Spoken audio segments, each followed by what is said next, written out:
Year some பார்த்துட்ருக்கோம். 6% complete a work in 12 days. After 2 days 6 more person join the work. How long will take to complete the work? 6 நபர்கள் ஒரு வேலையை வந்து 12 நாட்களில் செய்கிறாங்க. சரிங்களா? அதுக்கப்புறம் 2 நாளுக்கு அப்புறம் 6 நபர்கள் வந்து சேர்னாங்கன்னா வேலையை செய்ய எத்தனை நாட்கள் எடுத்துக்கொள்வார்கள்னு கேட்குறாங்க. நான் ஃபஸ்ட்டு பர்சன் எடுத்துக்கிறேன், டேஸ் கீழே எடுத்துக்கிறேன். எத்தனை பேர்? 6 பேர் வந்து 12 நாளில் செய்கிறாங்க.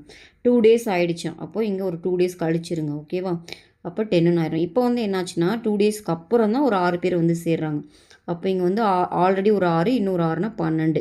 இப்போது நாட்கள் எவ்வளோன்னு கேட்குறாங்க. நம்ம இப்போ எப்பயுமே இந்த லாஸ்ட்டாக எந்த 2 டேட்டாவை மட்டும்தான் எடுத்துக்கணும். ஓகேவா? இந்த 2 டேட்டாவே போதும். இப்போ பாருங்கள், பர்சன் இன்க்ரீஸ் ஆனால் கண்டிப்பாக டேஸ் கம்மியாகும். அப்போ இது வந்து இன்வெர்ஸ் ப்ரொப்போர்ஷன். ஓகேவா? எதிர் விகிதத்தில் நம்ம எப்பயுமே வந்துட்டு இது எக்ஸ் இது ஒய்னா மல்டிஃபிகேஷன் தான் கான்ஸ்டண்ட்டாக இருக்கும். அப்போ 6 × 10 வந்து 12 × எக்ஸும் ஈக்குவலு. எனக்கு எக்ஸ் தான் வேணும்னா 6 × 10 / 12.